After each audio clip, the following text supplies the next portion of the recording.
All right, this is 7.2, 37/13.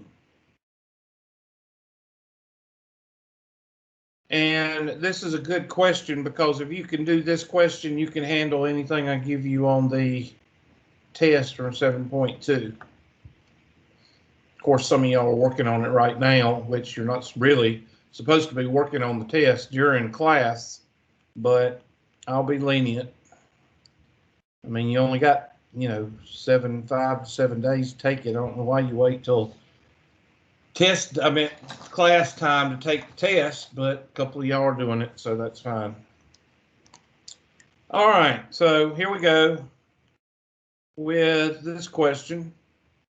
And it says incubation time for fertilized egg, mean and standard deviation. That means we're going to draw a curve.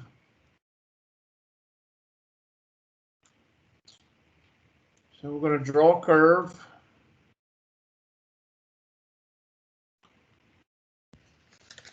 I'm not going to draw a curve. I got mine already drawn. Fill it out. So let's go ahead and fill it out. Let me fix, there's that. Make sure this is good. Yep. So we've got a mean of 17 days and a distribution, standard deviation of 1 day.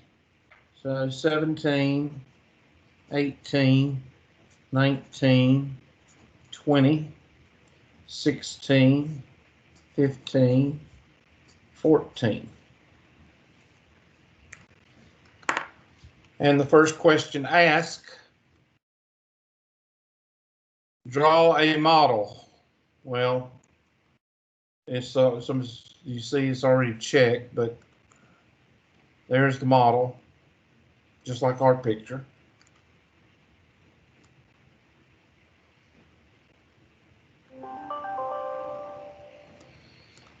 And it says less than 15 days. What is the probability that a fertilized egg hatches in less than 15 days?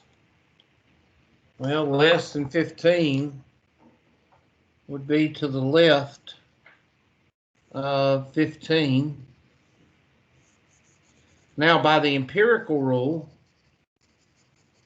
you just add 2 plus 2.35 plus 1.15, which is 2.5.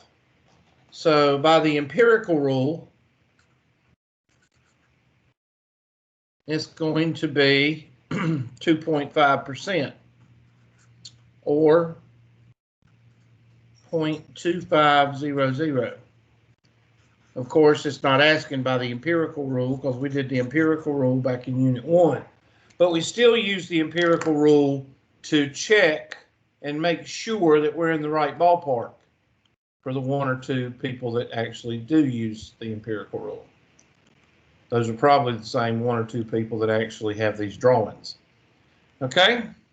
So, by the empirical rule, we say it's 0.25. But for the pink in real world, we've got to change 15 into a z-score for our older calculators. And that comes out to be -2. So we know that this arrowhead down here is called negative infinity, or -9999. So whichever calculator you have, you're going to go from -9999 to either 15 if you have a new calculator, or -2 if you have an old calculator. So let's take our handy dandy calculator.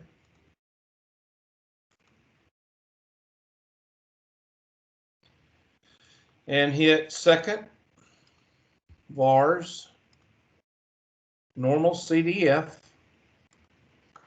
Now let me show you what to do if you have an old calculator. If you have an old calculator, it's -9999 to -2 And you really can't change these, but that's going to be 0 and 1, and paste. And it's 0.022, I'm sorry, this is supposed to be 0.025, I'm sorry, I messed that up. 0.0250, there we go. And this is, the actual answer is 0.0228. 0.0228.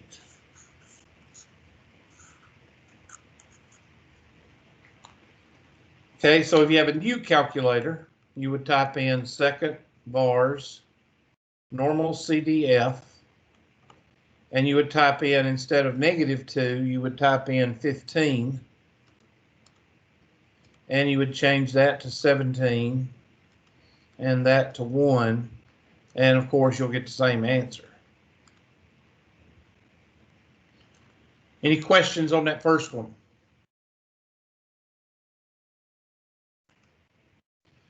So instead of 0.0250, we got 0.0228. Why? Because the empirical rule is a guesstimate.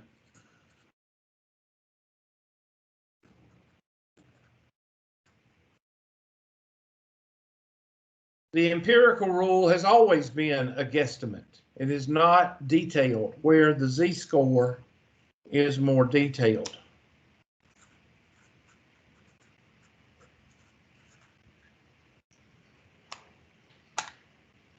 All right, next question on the homework.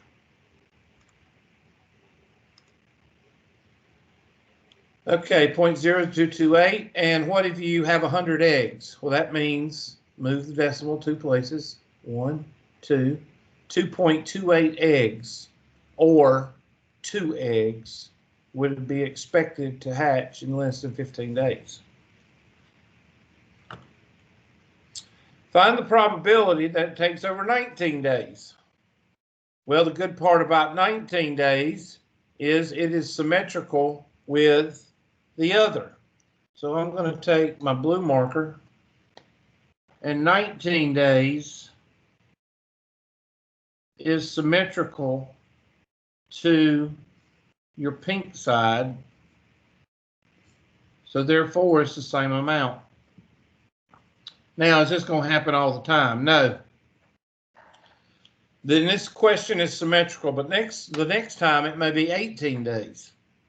And it's not symmetrical, so you would have to change 19 into a z-score for older calculator.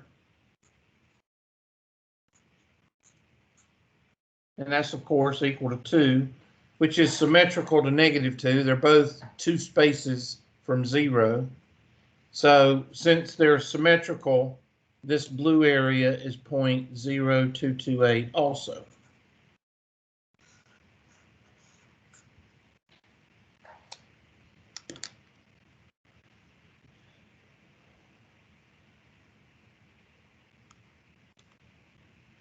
So it's the same thing.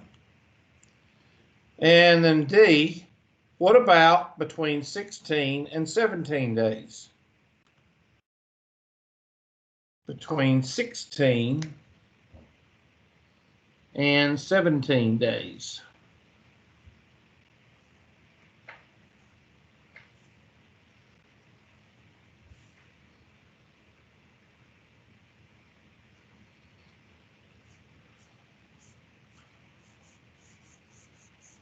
Now, it's easy by the empirical rule, and if you can't find it by the empirical rule, by now you missed the train and the bus, because all you got to do is add up 34 and 34, and that's 68. So by the empirical rule, 68%, or 0.6800,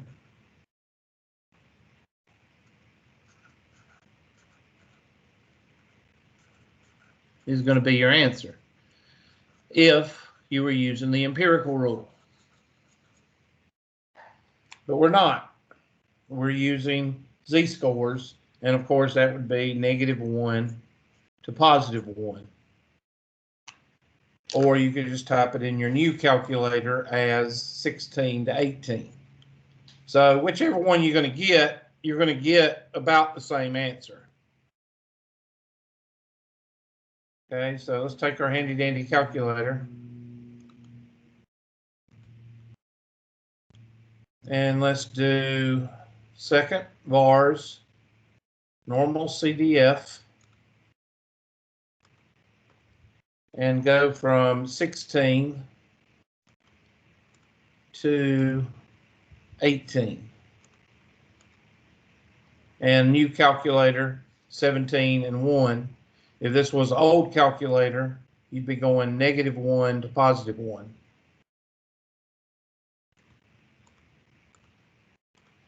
And it's 0.6827.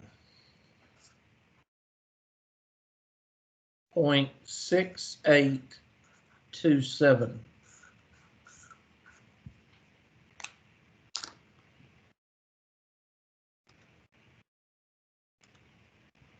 So 0.6827, and that's close to 0.6800, so that's about right. And let's check the answer. 0.6827. Well, I can't change it, but it's supposed to be 0.6827 right there, which would be 68. Okay, that's not right. It's supposed to be 68. I think she got that wrong, whoever did this problem, and that's not correct. 34 is not correct. See, oh, I'm sorry. I thought I read the problem wrong. It says 16 and 17, so my bad. I did it for 16 and 18. So in your notes, change that to an 18. Okay, change that to an 18, and it'd be 6827, which would be 68 eggs would be expected to hatch. So sorry about that. Now, read this question. Would it be unusual for an egg to hatch in less than 14 days? Well, you go back to your picture. And remember that between two standard deviations is what? Starts with an N. I want somebody to talk. What are two standard deviations? Normal. Normal. Thank you. No, you're not supposed to talk. These people are going to get mad at you. Okay.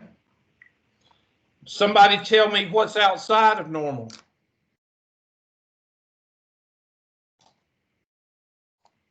What's right here and right here? Starts with a U. Usual. Not usual, but Unusual. unusual. And what falls outside of unusual?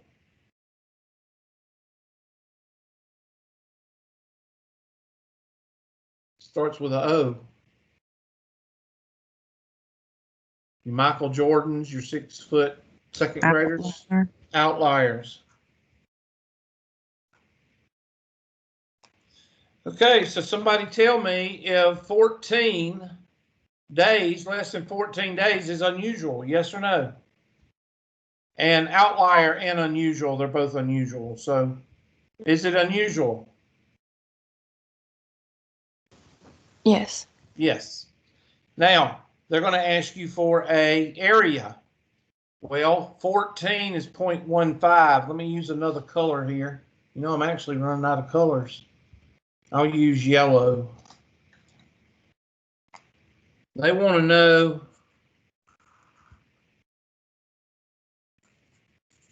this area right here. That's less than 14 days. So that's a -3 on the z-score. 14 minus 17 is -3 over 1 is -3. So we know by the empirical rule that it's going to be 0.0015. Okay, we know that because of the empirical rule, or 0.15%. But by the z-score, we will go to the handy dandy calculator and we will pull up second vars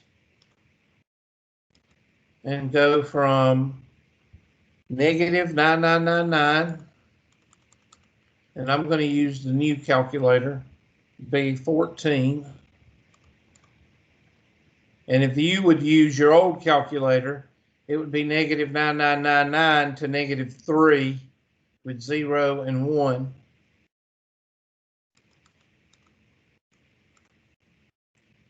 And that would be 0.0013. So the actual area is 0.0013. And remember the nickel rule. I gave you the nickel rule way back. The nickel rule says that if your probability is less than a nickel, then it's unusual. And 0 cents is less than a nickel. So that, as well as looking at the graph and looking at it right here, tells you it's unusual. So it's very difficult to get that part of the problem wrong unless you're just not very sentient in the class. So 0.0013, so it would be unusual since the probability is less than 0.05. Now, there's 4 to 5 test questions on this problem. So if you can do this homework problem, you should be able to handle the test, which is due today. That's why we have 2 or 3 people taking it right now during class, which you're not supposed to be doing. Okay? Question? Everybody good? Okay. Well, I'm going to give y'all a reprieve today. I'm going to let y'all go early, let y'all work on your test. And of course, the homework is already finished, but the test is finishing today, and some of y'all haven't taken it. So I'm going to let y'all go early today, but I am going to check the roll to see if anybody's here that's different. So I'm going to cut off the presentation and the recording.